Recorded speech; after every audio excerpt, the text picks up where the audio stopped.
speaking of lawless, I've been trying to game out what would happen if Pritzker or Kotek, our governor here in Oregon, or Gavin Newsom down in California, were to arrest ICE officers for kidnapping. When they snatch people with just these administrative warrants, these are not, these are not Fourth Amendment warrants. They're not constitutional warrants. Or when they abuse people. When here in Portland, there was an 83-year-old couple. They're both 83.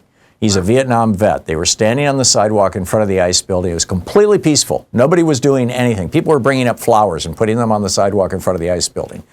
And he had a sign, and she had a sign. And this ICE guy comes out and just knocks them both to the ground. She ended up with a concussion. Her head was all broken open and bleeding all over the place. They had to take her to the hospital.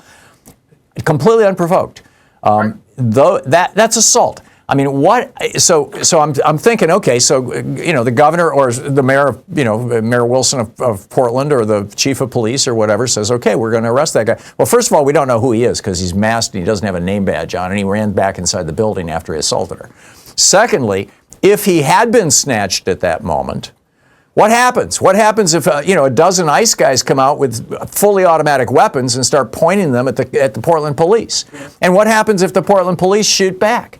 And then what happens if Donald Trump says, "Okay, that's it. Now bring in the army"? I mean, where does this end? What are your thoughts on the legality and the political and constitutional practicality of governors standing up to lawlessness on the part of this federal agency?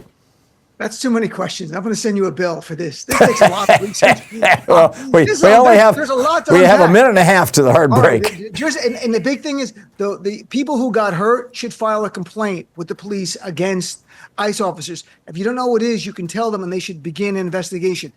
There is some immunity for federal officers if doing things consistent with their job, just like the police have certain immunities. Right, qualified immunity. So you're going to have. So they're going to bump up against each other, but you shouldn't give them a get-out-of-jail-free card. Let it be litigated in the court. Let someone be charged. Let them get a lawyer. Let them post bail, and let it be tried. And if it gets dismissed, it gets dismissed. If you don't do anything, though, they're going to do more of it. So I think you take individuals in that situation. I think the AG should direct an investigation and begin an investigation in your state. There is certain immunity. There's no doubt about it. But let it be litigated in a court, not just going, well, there's some immunity. We can't do anything. They're not going to change their conduct. Our criminal justice system is predicated on two things. It is punishment and deterrence. So how do you arrest an ICE officer? You have the police get an indictment, a grand jury. But how do they don't even know his name? They have to, they begin, first of all, you sign the I mean, this is why the Klan wore hoods, right, Dean, back in the day, so they wouldn't be accountable.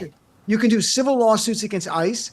That's one thing. You do a criminal. They should go to the police and file a complaint. Let the police begin an investigation. They describe where it happened. They describe the assailant in terms of height, weight. All the time, we don't know the identity of criminals. Sure. People get mugged every day. We don't know no one goes, my name's Joe Smith. I'm going to punch you in the face. They don't say their name. That's what police work does. You describe the assailant to the police, where it happened, and let the police begin to do their job. And let ICE invoke immunity and let it be litigated. Don't make their life easy. Use every legal means and every legal weapon available to hold them accountable. That's what we must do. I get it.